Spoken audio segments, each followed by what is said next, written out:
Listen. Turn me up, turn me up, turn me up. We're back, and you're listening to MMA Today. MMA Today is a radio program designed to give you all the latest news and information about MMA. We'll be reviewing recent events, interviewing fighters and other insiders in the industry, and we will preview upcoming events. We invite you to call in and to share your opinion or ask any questions of our guests and hosts. Our number is 561-588-0675 or 866-936-9727. This segment is being brought to you by PennyJoeMMA.net, a great place for all the latest MMA news, the best in MMA gear and apparel, and some of the top articles in MMA. Check it out at PennyJoeMMA.net. I'd like to introduce our guest now. She's been in MMA since 2007. She has a wrestling background and fights out of Tacoma, Washington. She hasn't lost since 2009 and has an impressive professional record of 12 wins and 2 losses. She's the current Strikeforce Women's Bantamweight Champion. I'd like to welcome Miesha Tate. Miesha, thanks for taking the time to join us here on MMA Today. Yeah, absolutely. My pleasure. Let me ask you a question. Does it surprise you that your fight is the main fight of the event? I'm surprised, no, but I'm really excited about it, definitely. I was hoping that, if they weren't able to put together the Grand Prix fight, that they would, give the women the co-main event the rightful responsibility of moving up to the main event, and, that they would have enough faith that we could carry that weight. And I believe we do. Well, I've always felt that the women fighters, I say it to this day, I still haven't seen a women's fight that was boring. I've seen a lot of fights with guys that were boring, but the women seem to bring it on, and they're usually extremely active, and it's a very interesting fight. How important is Strikeforce to the survival and growth of women's MMA? I think it's really important, and the reason being because Strikeforce is the ones that are supporting us and able to give us that mainstream exposure, which is really what we need for us to grow and develop our fan base. And that's what it's really all about. Without the fans, we don't have this big sport. We wouldn't be able to do it for a living. We wouldn't be able to do what we love for a living. So having fans is huge. It's important in the men's MMA, and it's just as important in the women's MMA. And the women struggle a little bit more for that, to gain the followership and the fans and whatnot. And the more that we get support from the UFC and Strikeforce saying, hey, we endorse this, we think it's okay, we think it's awesome, check it out, more people are going to go, oh, yeah, this is pretty awesome, or that is great, or that was an amazing fight, male or female. We were entertained, bottom line.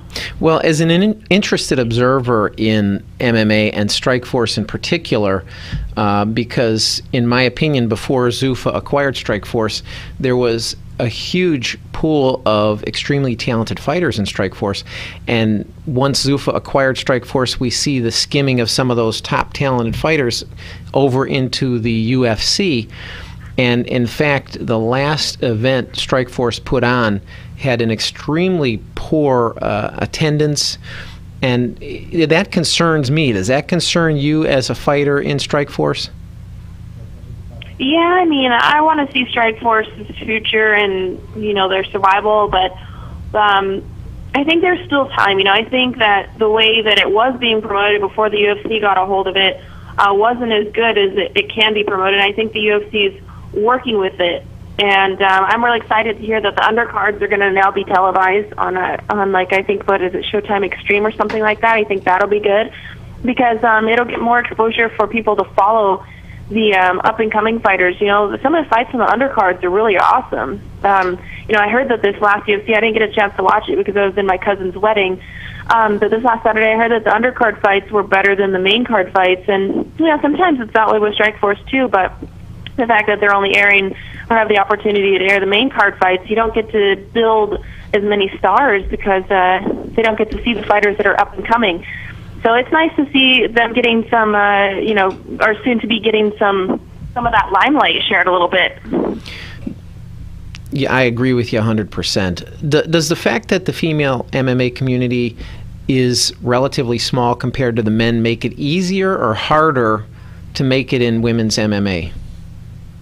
Can you say that again? The fact that what?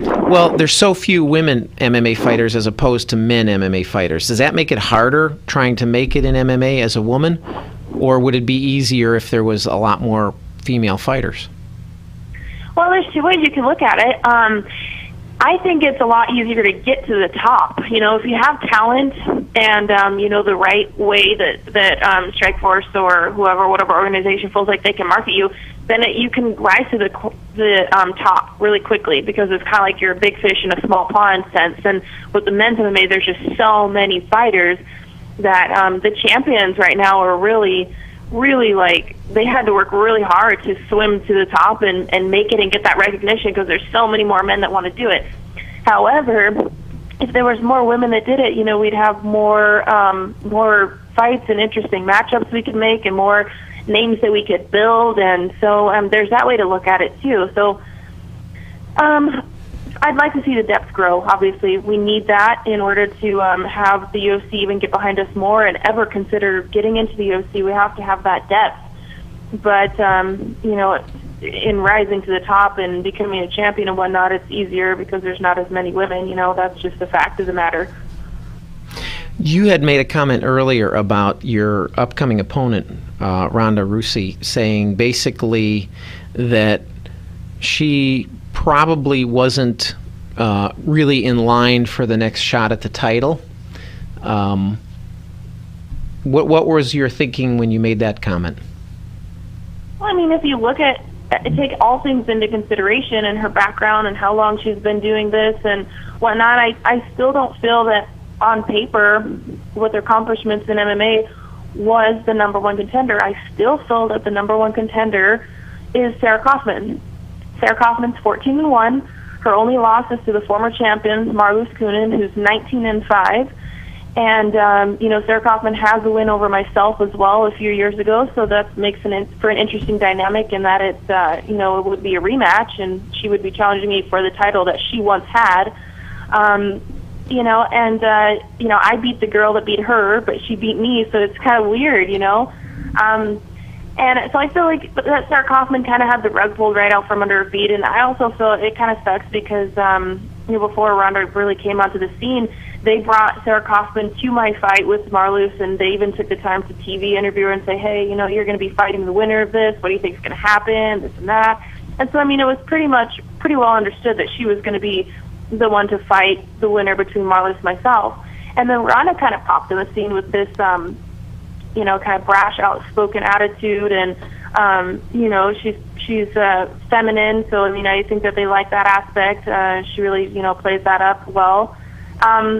But she's only 4-0, and you know, the opponents that she has fought have all been at 145. So this is her first drop to 135, and she doesn't have a long history in the sport. Her career being only a year old.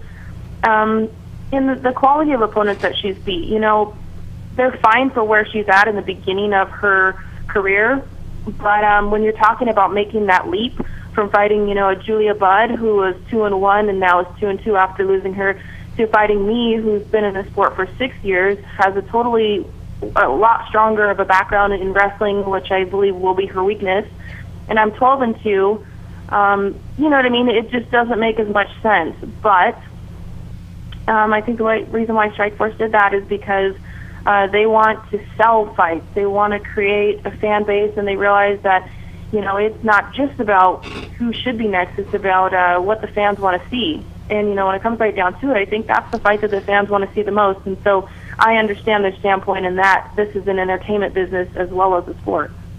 I don't think that Strikeforce expects me to win, actually. I think that they really like Ronda, and I think, you know, she's just kind of come on the scene with such a different outlook, and, you know, she's created a different kind of a fan base in that, you know, she's more of the trash talker and dramatic, and I think everyone's really wowed by her judo Olympic background and whatnot, and you know, she's kind of flashy. She goes out there and does this crazy stuff, and she's been able to submit everyone in under a minute, and I think that the way that they're looking at it is, you know, it's a win-win situation. They like both of us. I have a long history with them, and I put on some great fights and performances. I believe I'm the longest signed female to Strikeforce, so I've been with the organization for a while, and they have a lot invested in me.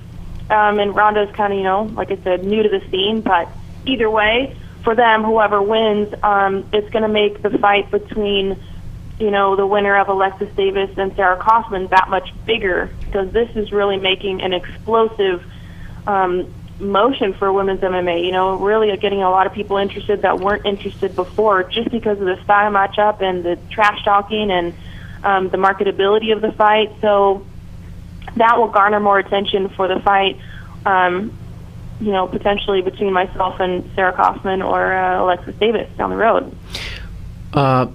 Ronda has made quite a number of comments that were somewhat controversial, everything from comments about Cyborg Santos' failed drug test to George St. Pierre and Nick Diaz. Do you think that it would be fair to say she's becoming the Chael Sonnen of the female MMA world? Well, I was actually the one who kind of gave her that nickname. It was when we were talking with Errol Hawani at the same time, and I said, you can kind of have that Chael Sonnen attitude, but it doesn't mean anyone's going to like you. And in her way, she is, she's kind of taken that, controversial way. She's very controversial in the way that she markets herself. She gets people interested by saying things that either piss people off or make people laugh. That's kind of her marketing standpoint. And she's really disrespectful in a lot of ways, which I'm not a fan of.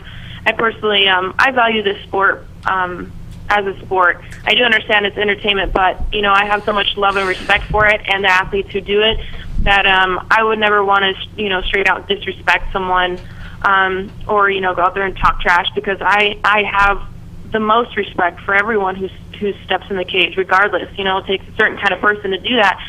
And, for her to say something like George St. Pierre is not good for the sport just goes to show how new and ignorant she is to this whole thing. She kind of comes on with this Miss Know-It-All attitude, and she thinks she knows everything about marketing, and, she's just very self-entitled.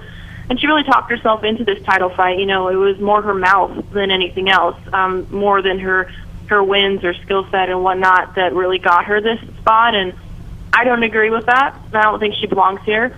I want to do everything in my power to send her to the back of the line. Well, I really appreciate that, because I think there's something to be said for both sides of the coin, because I recognize what you're saying. In some way, she is like Chael Sonnen, trying to put butts in the seat and create controversy, or like Nick Diaz, who you either love or hate. Right. But the other side of it is, if you're going to yak it up, you better back it up. And if she can't back it up, she's going to be out pretty quick. So this is going to be a real test. It's going to be interesting to see. We really appreciate you coming in and taking the time to join us. And we're looking forward to your fight. We wish you the best of luck there.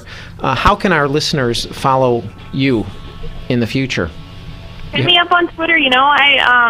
Facebook too, but Twitter's a little simpler and easier and short and sweet. So, I try to make an effort to be on Twitter all the time, and I usually respond to everyone. So it's just at Miesha Tate, MIESHATATE, and you guys can follow me there and support me, whether you're a Ronda fan or a Miesha fan or just curious about women's MMA. Just make sure you tune in March 3rd, because we're gonna throw down, and it's gonna be a spectacular fight. And I promise I'm gonna bring 110% of everything that I have to that fight, because I absolutely do not want to lose that fight. So I'm working hard, and as a champion, I'm gonna bring everything I've got. Well, I appreciate that, and we're gonna look forward to that. And we will be plugging it from now until the day of the fight. And we thank you for joining us. We wish you the best of luck in that fight. Thank you, Miesha Tate.